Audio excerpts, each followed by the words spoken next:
Eh bien, bonsoir fidèles internautes, merci de nous renouveler encore votre confiance. Nous sommes encore là, présents dans l'émission Ezolobama. Ezolobama, c'est votre émission présentée par votre frère Ayelo.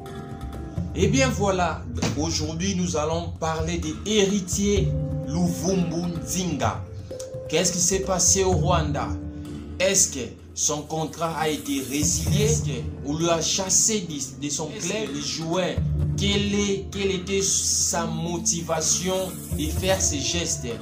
Aujourd'hui, vous serez informé de ça parce que les joueurs s'est livré à cœur ouvert. Il a parlé de tout. Il a parlé aussi de l'environnement rwandais, comment il vivait au Rwanda.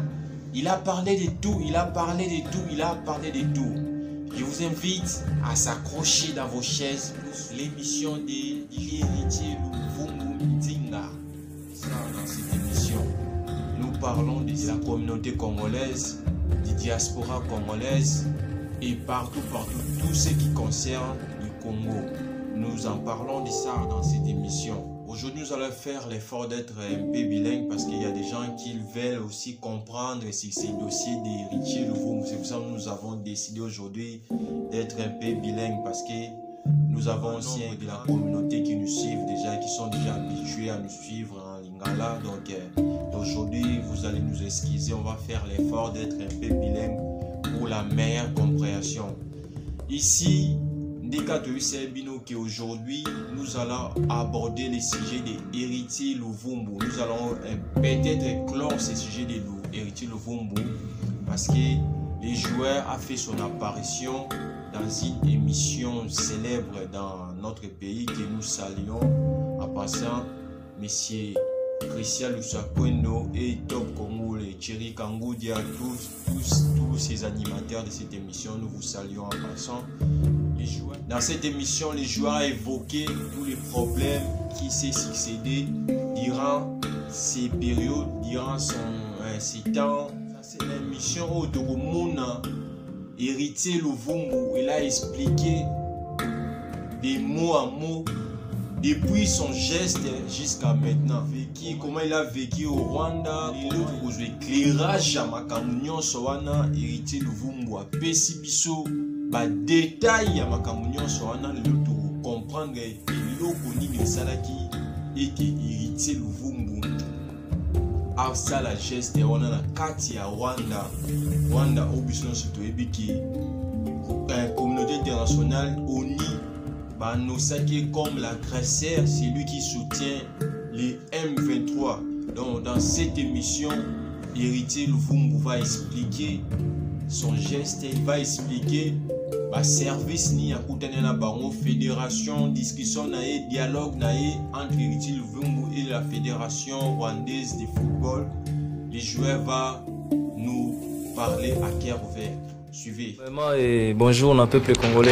Ouais, ici, fidèle internaute, Luvumbu s'explique, il donne son identité et là où il joue, et les matchs qui s'opposaient son club, le Rayon Sport contre FC Police de Kigali, donc il se présente. Geste nga na sala kezaki geste mo patriotique, donc eza geste mo boye eza mabete pour tozomona na YouTube hein. Au Tsaki Bia Koufran, c'est ça? Hein? Oui. Il y a un match à championnat. Il y a un match à championnat. Au Tsaki Bia Koufran, na FC Police.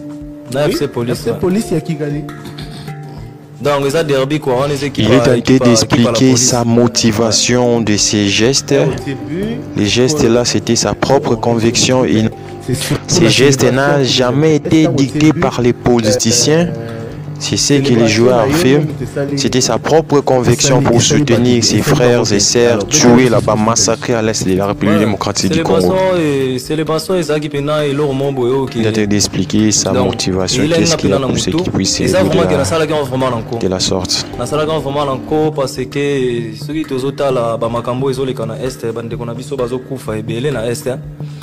donc, même chef de l'État a besoin de Saba Makambo Nyonsu. Donc, biso pe photo soutenir chef de l'État na musana biso to salaka, photo sala ba geste mo boepo. To bimisa banguna na poasa nde to lobaka, to bimisa vraiment banguna na poasa na makambo o bazo sala na mboka na biso to démentir bango.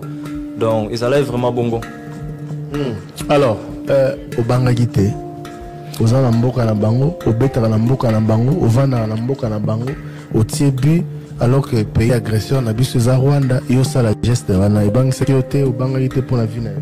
Non, na Bangagite, on les a qui geste mot patriotique, où est qui nyonsu, où est qui vraiment nyonsu, geste patriotique, il est qui vraiment nyonsu, donc on a regretté n'angote parce que tous n'a pas si. Bamambo nyonsu tozomona o ezoleka na mutu moko tazo sepela nango na mboka na biso. Donc ils ont dérangé vraiment batu nyonsu na citation oyo. Yango peta nga na fandaki mais bango bawanga na kabamarambo basala kuna na mboka na biso. Yango tant on a fandi vraiment na raisonner na lobi que tant on a mona ki yango eloko motiver nga sous tant on a mona ki bande ko na pe ba joueur basala ki on a chan. Ndenga mo vraiment que na zwa ki décision que faut na sala ngo na territoire na bango pour total no réaction na bango na ndenge bango bawanga na ke bango basala makambo wana te na mboka na biso po total réaction na bango bula ko yela ki ondegeni donc po monaki baninga na kan basala ki yango sali to yo moko lobaki puisque fana na bango fana na ozala repa na bango yo moko lobaki to eloko wana eutaki na yo moko to batindaki yo parce que na Rwanda bazolo baka batindaki yo. Non, ils ont tout le monde et vous êtes vraiment dans le manangai. N'a pas tout le monde bande qu'on a besoin de subir na est. Et vous êtes pena muté mananga. Natala qui peke. Mboka na zobeta na osala bango plaisir. Batuni on sou ba sepela nanga balinga ngai mais bande qu'on a besoin kuna baso souffrir. Yango no moni que na zwa qui vraiment risque wana pona na soutenir pe bande qu'on nga baso kufa na est. Donc voilà. Match na aussi botal na internet FC Police les équipes de la police d'ailleurs Thierry Kamon a précisé. Mais bah continue bango bazala qui paye ça quand même derby match munene bah généraux na bango est-ce que banga quitté koloba que ça la na présence ya ba officiel ya Rwanda Dakar ba supporter te ba équipe bazala qui wana non na banga été en tout cas vraiment na zo qui pena risque parce que et ça là on vraiment pas si tant on a mona ba vidéo ba bazo kufa na est et ça là on vraiment pas si donc yango on a pena na se décider vraiment que na ça là vraiment geste wana alors tango sali yango pour célébrer bien qui a coup franc match sili qu'est-ce qui s'est passé na vestiaire qu'est-ce qui s'est passé tango zongindaku et puis qu'est-ce qui s'est passé ti obima en catastrophe boyenaki na Kigali pour comme na Goma ouais tango match sili bango bando ima omoni na vidéo na so tali joueur na bango mo boy a kanga maboko parce que ba yeba ki déjà que non ça la geste wana oui on prévenait bango. Donc ils ont la batu mususu to solara déjà mais baza ba Rwandais te parce que bango langue na bango balobaka na yoka ngo vraiment te donc ya batu mususu wana to solara na bango na français ba masa mususu et tout et faut ça bango ba transmettre bango message que non nga na sala geste wana ah oui na mo tozo mona akangyo maboko akanga maboko après tant wa tiki ngai nde na kende est-ce qu'on a caméra ou ezaki bazonga la image wana voilà après na kende na caméra mo boyo ezalaki en face na ngai et ça qui en face na kuna ta on a moni bango sko batiki ngai après na kenga moko ta caméra wana ndé na sali geste wana voilà alors ce qui s'est passé après na vestiaire et puis par la suite ouais le cas na vestiaire na je suivais massa mobo ya massa mobo mutayebi senga ikino est-ce que le quoi no sali c'est pas bon on a ebisé que naza na droit au sala nyonso pona mboka na ngai parce que makambo ezoleka na mboka na biso eza vraiment bien té. Ouais, ebisio camarade ya Rwandais. Joueur à Rwanda. Non, aza Burundais. Ah, Burundais. Ouais. Mais Bobeta en équipe moko. Bobeta en équipe moko. Allez-y. Ouais. Tant musiko to six na biso match hein, ça nango normal hein. Na ke nanga penda ku na kipa nanga vraiment te ke ma muta muso yele kana réseaux sociaux. Tant musiko na lamuki lendi nango nde na komo na siko ke makambo pene komo ya na vague ngobo ya ndenge mususu. Jeune mobo tozana na kaza lopango ayebisinga ke mais grand na omona badi pa basoda ezule kaleka ebele mais souvent badi pa basoda le kate ngana bi ah bon na salle na peka assembla na ebisi ke non eloko ezate tinde pe na fai na ngai président yo benga ngai benga ba 14h président club ah OK ouais benga ba 14h comme ça tout soli na ye na expliquer pe atuni nga ba question na expliquer na président eloko wana na wana sko na on se défendre pour ebimate que non na sala ki on encore parce que nazadi na territoire na bango na se défendre non président eloko wana na sala ki on pena te ke nanko ezalai kaka eloko moko boye elenga kaka na sala ngo mais ezalai vraiment te nanko vous savez singa OK problème ezate mais vous en rendez-vous kuna na fédération la fédération siko nde vraiment na yako comprendre que makambo vraiment OK comme na niveau mususu donc ba convoquer on a président Bengio a tunio mais obi ba convoquer la fédération ouais tokende na masa wana o abando longolanga maboko wana po batu na yepe pourquoi au sala geste wana ah d'accord yepe sko batu ne nonga liboso ye ala ndisko maloba na ngai alandi maloba na ngai po na bandolo bakino na sala kia on a côté ye pa landinga lobika kino asala kia on a côté ça ke ba blague to sala na ye yango moni ke non na bandolo ngolé maboko bongo donc voilà lundi voilà ce qu'on lundi na ba herni voilà lundi déjà ça qui ba 17h comme ça ba 17h ouais mais ouais ndé ba romo poser nga ba question na wana na solisco wana on a ba ta fédération parce que vous savez le quoi des réunions na soli na ba ta fédération et ba poser nga ba question na pesi bango pe ba raison na non et sala ki bongo te so na sala ki bongo bolimbisa ngai ouais na luka na se défendre pour na na territoire na bango so na sala ki bongo en tout cas vraiment bolimbisa ngai zaki art mo ezale mabete et tout et na sala ki yango kaka pour na mona pe ba joueur na biso ba sala ki yango et art mo bo eso sala ma monde entier quoi ouais ndé na expliquer bango wana après toyo aussi sana bango après toyo kota ce qu'on a deuxième réunion ce qu'on est na mona ki bizarre parce que bazo insister lenga kaka na yebisa bango signification ya geste wana ezanini kaka na fédération wana na herni wana dia to comme déjà ba 18h to comme dia ba 18h wana déjà ba insister lenga kaka ki na yebisa bango geste wana signification nango ezanini na yebisi bango mais est-ce que bino botala ba match te bozo mona ba geste wana batu nyonso bazo sala ngo bozo mona ngo te na poto bat basala ngo bozo mona ngo te oh non geste wana eza geste moko boye ya mabe to mona ke pe ba joueur à Léopard basala kiango na CAN ngana bi mais oui bien sûr ba joueur à Léopard pe basala kiango na CAN après ba yo tout na ngai est-ce que mona ki ba papier wana bando commenter ke soki ba bando commencer ba génocide boye ngana bi oui na mona ki on bisone total match bino pe bo mona kiango après na ko tout na ba question mo boye est-ce que bino makambo ezole kana est bino boye bien ngote et ba répondre na siko boye ba ondima na mutu bandimi batalinga nanu après bandimi na mutu bato wana bafandi na calme après ba yo poser nga sous même question yebisa biso signification ya basongeli sous question yebisa biso signification ya geste wana sala ki ezanini na si bango non ezana ngo geste mo normal et tout et ezana ngo ndinga mabete ezana ngo geste mo normal si ba insister bango pe ba monika ki na répondre bango kaka na question bango ba osongisela ngai ngape na répondre bango ka normal na répondre bango vraiment na ndenga mabete parce que so ezala ki na répondre bango ba question moko mabe engeza pe danger encore pour nanga parce que nazala dia na territoire na bango donc côté na pena nazala ki sage ya répondre bango parce que tant on dia ba quotidien na ba question ya politique déjà et pe senga kanda na moni ke tozana mamba ba lelo ce qu'on a que comprendre que senga ba question baza ba tu nini ya service ya renseignement ya bango eza bata fédération te eza sko bata fédération te eza bato service ya renseignement nde batu nde bando poser nga ba question wana nde na mona kango pe bizarre na yebisi bango non batu ninga est-ce que yo sur la mutu ba manino tu nanga na makamba famille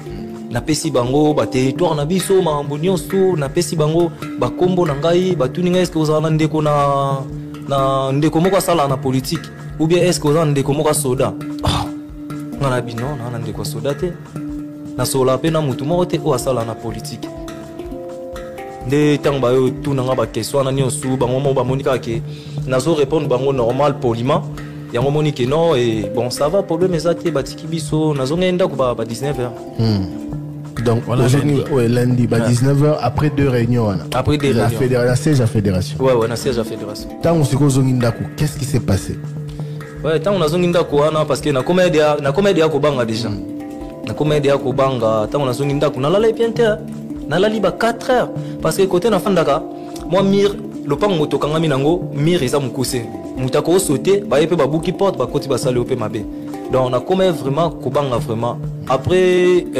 mardi toyo ko mardi lundi na nous bato ya nani ya ambassade ba benga ngai tellement na comédia ko banga tanga bengi ngai na bi muta ambassade na ko benga sko coach na biso mo boy na yebisi ke coach na comprendre te bato ambassade ba bengi ngai pourquoi son numéro yo me ko benga bango na oyeba so eza banani PCP numéro après azui ya bengi bango tanga bengi bango yo confirmer nga pena ke non eza bango aza nationalité nini coach non wana to koloba te parce que ça la bien te ça la bien te wana to koloba ngote après tanga yebisinga bongo et bato bato ambassade wana siko tokomi mardi tokomi mardi na tongo parce que tozwana de rendez-vous na tongo ba 9h bango ba yo zwangai tango ba yo zwangai na bimi siko libanda pona indiquer bango porte na ngai tango na bimi libanda na moni voiture mo etelemi kota boye voiture mo so etelemi na face mosusu na des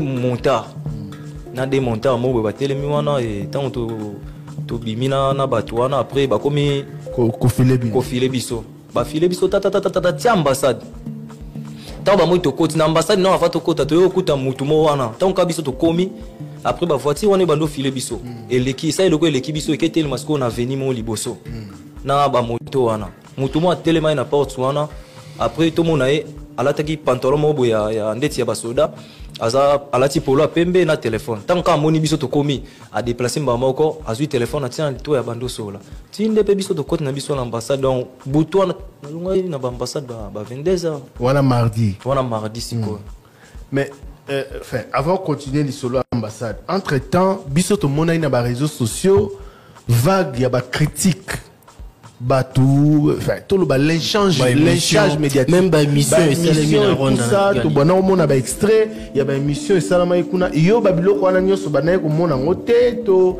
ningo zalaki journée mobile na fédération peut-être c'est qui en quatre ouais babilo ko na penande mardi siko nde penande na ko mona ke eza na jomo wana azape na équipe na ye donc alobela pe ba makambu na biso awa finga pe ba kon na biso petro donc aza na équipe na ye aza pe journaliste aza pe na chaîne na ye donc mardi wana kutu ye kutu nda tindaki lisusu ba journaliste na ye ba tinda ambassade po baya ko poser biso ba question par rapport à art na salaki nde bato ambassade baboyaki babenganaki ye donc makambo wana nyonso ya komona ka mardi donc tozonga sika na ambassade bazuyo na ndaku obimika ka bongo to kangai déjà biloko na okende non na kangai biloko te na ebe tende na kebongo na zonga esute mais malgré tout na koma ko banga na ebe ke so na ke na ngai ambassade tango su na zonga na ndako tango sko na komi na ambassade ko bango bayebi makambo bayebi ba gravité makambo wana ndenge zalaka nde bayo yebisa ngai ke no ko bimali sute parce que tango na komi na ambassade bato ya nini ya immigration ba comme dia ko benga ko déranger nga o ya kana bureau ya ko se présenter to na besoin na yo ya kana passeport na yo ndesko na yo ebisa chef wana ayebisi ngai leki na ngai moni so ke kuna oke libela parce que bango ba bato ya immigration ba luka ba kanga yo ba tuna yo eloko nini sala ki yo ke o sala ba makambu wana boy donc ko kendete donc bango pena tango na koti na ambassade na senti vraiment ki na se pas na ngai donc bango pena nde bato ba protéger nga vraiment à 100%. Donc on appelle si bango vraiment merci et ba konna biso ambassade musala vraiment bosala bozo protéger pena peuple na bino pena donc merci vraiment merci na geste vraiment bosala pour nanga mo na bino soki lelo naza na Congo eza pena grâce na bino et chef Simon na peso pena bambote belé.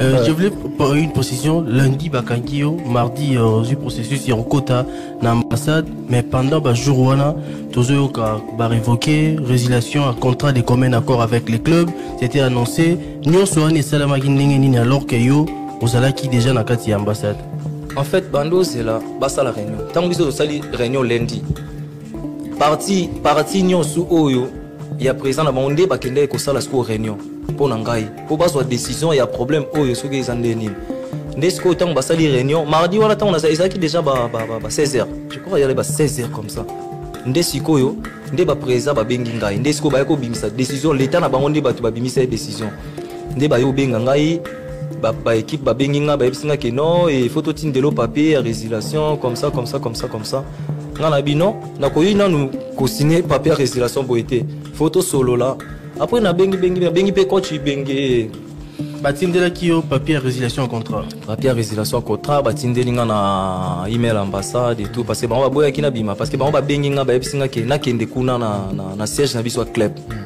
bato ambassade ba ebisinga ke non yonde to aboy awa obouger souté obima souté et faut ala kaka awa nde natikala wana batindi ba papier nyonso na email et tout bato ambassade batali ba papier nyonso na yo benga na pesi susu coach bengi mbote kota zali na pesi sou ba merci na ba conseil na epé yango esali ke nazala pe lelo isu na Congo donc tant ba tindi ba papier wana tu na tindi na coach bengi na natindeli coach ibenge na muto ambassade wana batali coach apesinga conseil apesinga gravité makambo de ndenge komi vraiment na niveau mususu mais atuninga etikali combien de mois ya contrat ngana ebise ke etikali 3 mois etikali 3 mois de contrat et nde apesinga conseil apesinga ke no okoki susu kolandela susu makambo wana te luka obima na territoire wana nde ye mutapesinga idée ke na ndima kaka proposition na bango wana.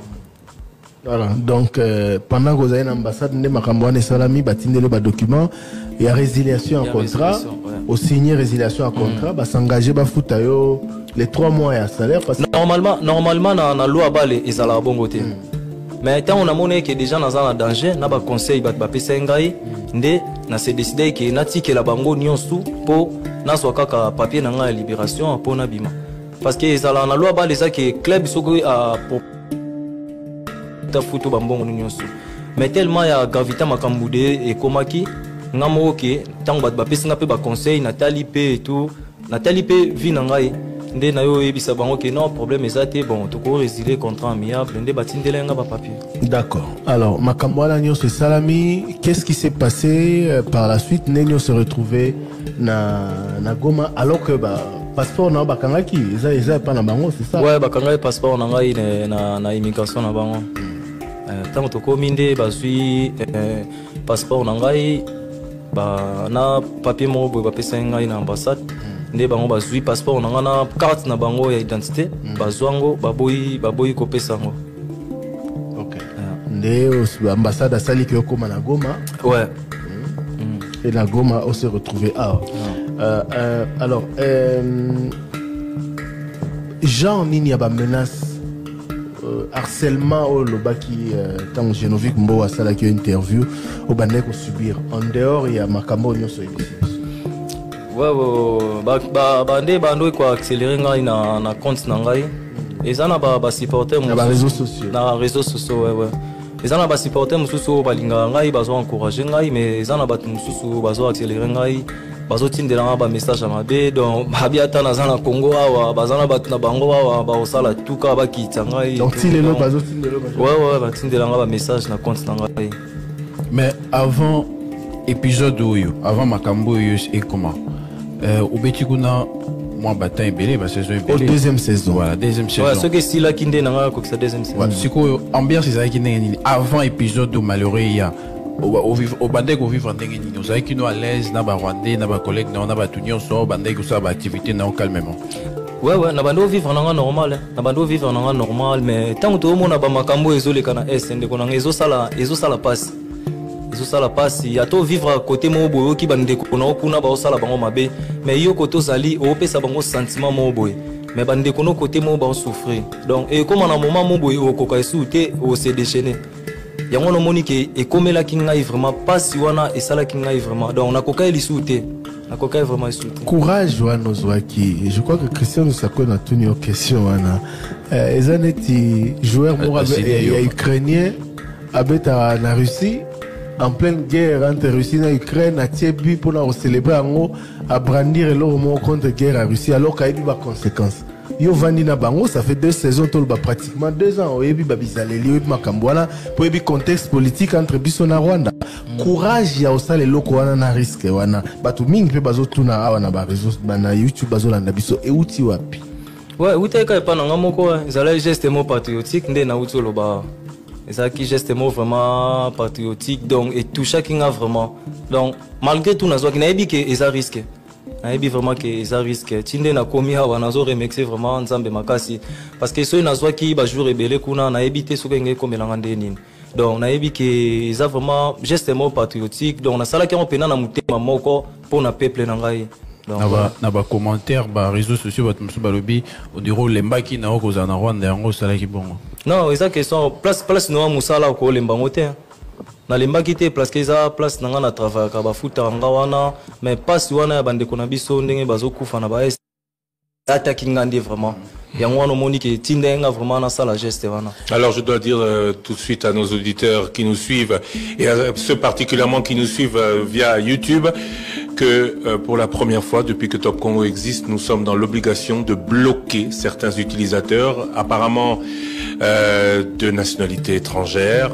Nous ne faisons pas de l'exclusion, mais uniquement nous rappelons que cette émission est allée pour accueillir pourquoi un international congolais qui joue au Rwanda a fait le geste qui touche tout le Congo. Geste wana ezali oyo biso tutoyebi communauté internationale ezako mona batu bazako boma ba congolais moto azako loba eloko te.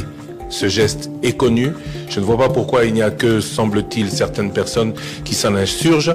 Même, il y a un message qui a été maintenu sur le compte YouTube. Comment un joueur international peut-il faire cela? Vous savez que le football est la politique et que le football est le football. À cela, je dis non. Le football, vous le savez, depuis la guerre en Ukraine, exclut les Russes.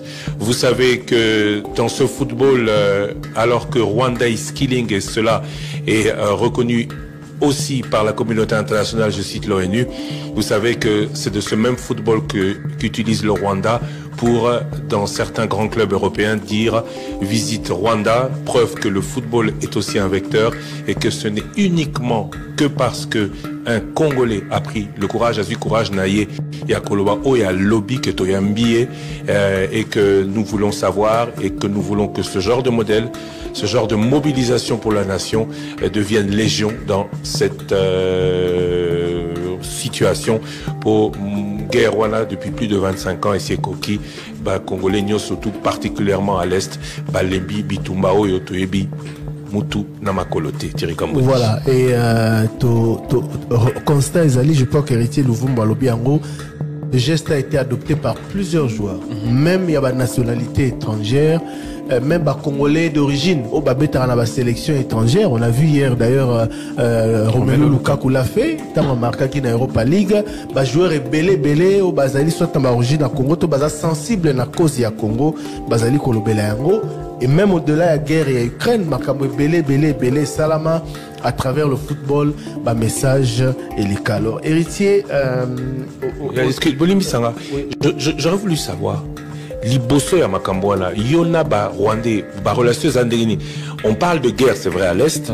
S'il est prouvé par notamment la communauté internationale et récemment rapport Ebimi Kolaksa même que après Badron il y a Congo et Sali Moboulou, enfin et Sali et Bongisi moi souveraineté il y a Congo ba Rwandais ba Kotsi ba machine na bango et apparemment il y a Pologne pour ba beta Badron et biso na mboka na biso.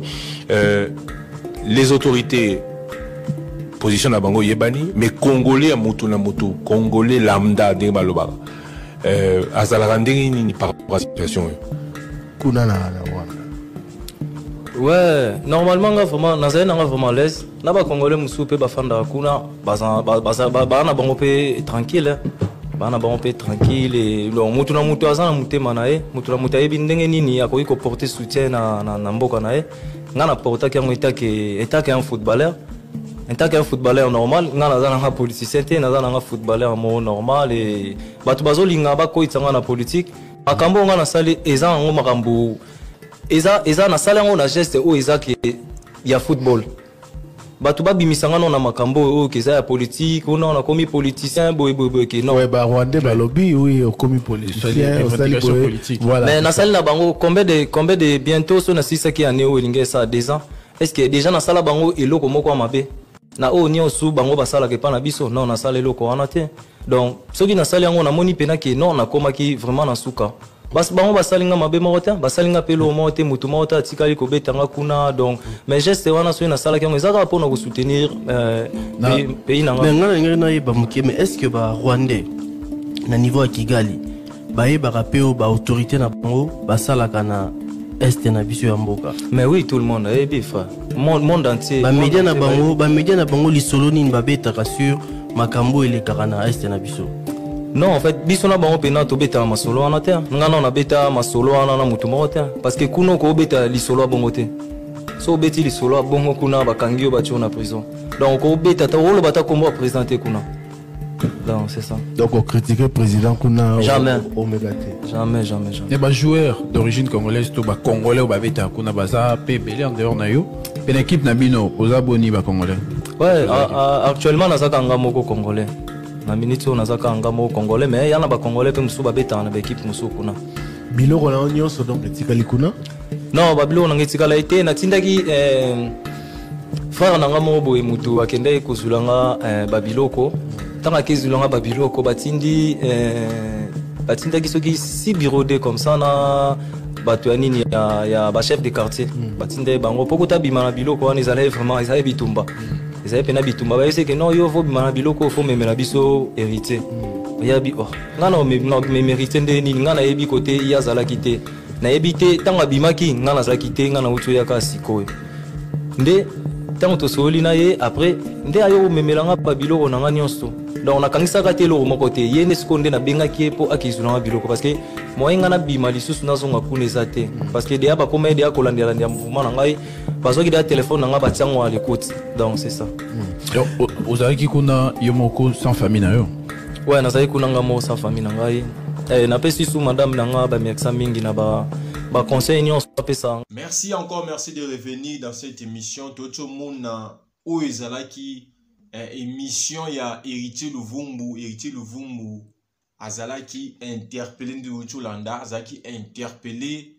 d'abord par son président après les gestes qu'il a fait à Satan azalaki geste wana déjà lobby nango match ya dimanche abetaki une équipe ya la police où ils allaient à la police rwandaise ils allaient jouer à Rayon Sport babetaki match après lobby nango déjà lundi azwaki coup de fil ya président na ye abenga ya tout na ye makamni nazo munda o makamni na yo kana internet bozui ba détail nyonso et le lendemain les joueurs azalaki sous contacté na fédération rwandaise babengaki mais likambu mobange na likambu kokamwa joueur lobby ete kokoma na ye na kati na fédération abandi bakosala ba interview na ye bazo interviewer concernant ba geste na ye mais tellement azalaki sage mais après avoir koloba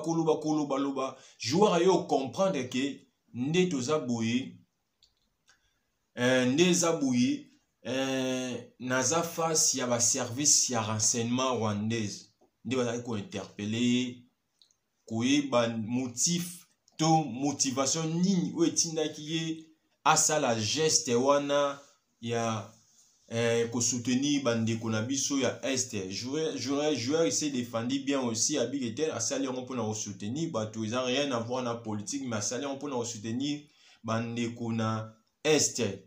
Donc c'était un peu ça. Donc bah interpellé les joueurs lundi à 17h après le match. Il a joué le dimanche, le lendemain, le lundi à 17h, ils ont interpellé les joueurs dans la fédération. Et puis à partir déjà lundi wana a commencé déjà à résidence surveillée. Donc pas résidence surveillée, en espionnage disons si on peut le dire quoi. Il y avait des gens qui l'espionnaient déjà à partir de ces gestes. Donc, il y a comment espionner. Numéro de téléphone et comment qui espionner. Donc, c'est un peu ça. Mais l'article, les joueurs ont dit que ni TTP intervention à l'ambassade Nabiso, mais peut-être en ce moment même, et là, monsieur Komelaki, l'ambassade a fait l'effort de prendre la protection du joueur. Donc, le joueur s'est senti protégé par l'ambassade. Voilà un peu ce qui s'est passé dans Makambu Oyo, Oyo Komeli héritier Luvumbu. Donc c'est un peu ça. Ti a kozwa. Mais loko esali ke netoyoka ki va résilier contre ne oui va résilier contre ne mais d'une manière aussi professionnelle de leur part. Batindi benga ki héritier Luvumbu bima na ambassade parce que ambassade de bloquer ki héritier Luvumbu dans comment na ambassade et puis c'est ndo komi a obima sous-souté parce que l'ambassade y est qui est de père si héritier Luvumbu sort tente de sortir à l'extérieur sa vie serait déjà en danger. Il a été protégé par l'ambassade jusqu'à obtenir tous ses papiers, tous ses contrats, les résiliations de son contrat parce que son contrat était déjà à terme. Ça lui restait que 3 mois pour finir son contrat. Mais il a vu, il a regardé un peu, il a vu que non, ma vie est déjà en danger, je ne peux pas, je n'ai rien à perdre. il a accepté les deals qu'ils l'ont proposé. Donc la Fédération rwandaise de football et son club, ils l'ont proposé à Héritier Luvumbu. Ok, comme ça te reste 3 mois, nous, on ne va pas te payer tes 3 mois là. Tu vas prendre, on va résilier ton contrat dans l'amiable, comme ça. Donc, en quelque sorte, on peut dire qu'il a accepté de résilier son contrat contre sa liberté, si on peut dire dans ce sens-là. L'héritier Luvumbu, il a accepté de résilier son contrat contre sa liberté qui était en danger. Donc, il a accepté de résilier son contrat, de perdre même les 3 mois, de perdre même parce que quand vous résiliez déjà les contrats d'un joueur brusquement, vous êtes censé de lui payer ses primes, son salaire, c'est un peu ça. Mais les joueurs ont accepté de prendre de laisser tout là pour sa vie, pour sauver sa peau, selon l'inspiration du joueur. Donc ce que nous pouvons dire, c'était un peu ça, c'est son interpellation. Il a été interpellé par les agents des services de renseignement rwandais. Il a été espionné par son téléphone. Il a été poursuivi donc en espionnage. Donc tout là, les joueurs ont subi ça sur les sols du territoire rwandais. Vraiment, nous demandons aux gens, nous sensibilisons les gens. Le football, c'est le football. Nous voyons ces gestes-là. Ce n'est pas Héritier Luvumbu qui a commencé cela. Il y a Cédric Bakam qui les fait. Il y a des Lukaku, les joueurs, presque tous les joueurs pour le moment les font. Pourquoi seulement pour Héritier Luvumbu, vous le prenez en considération?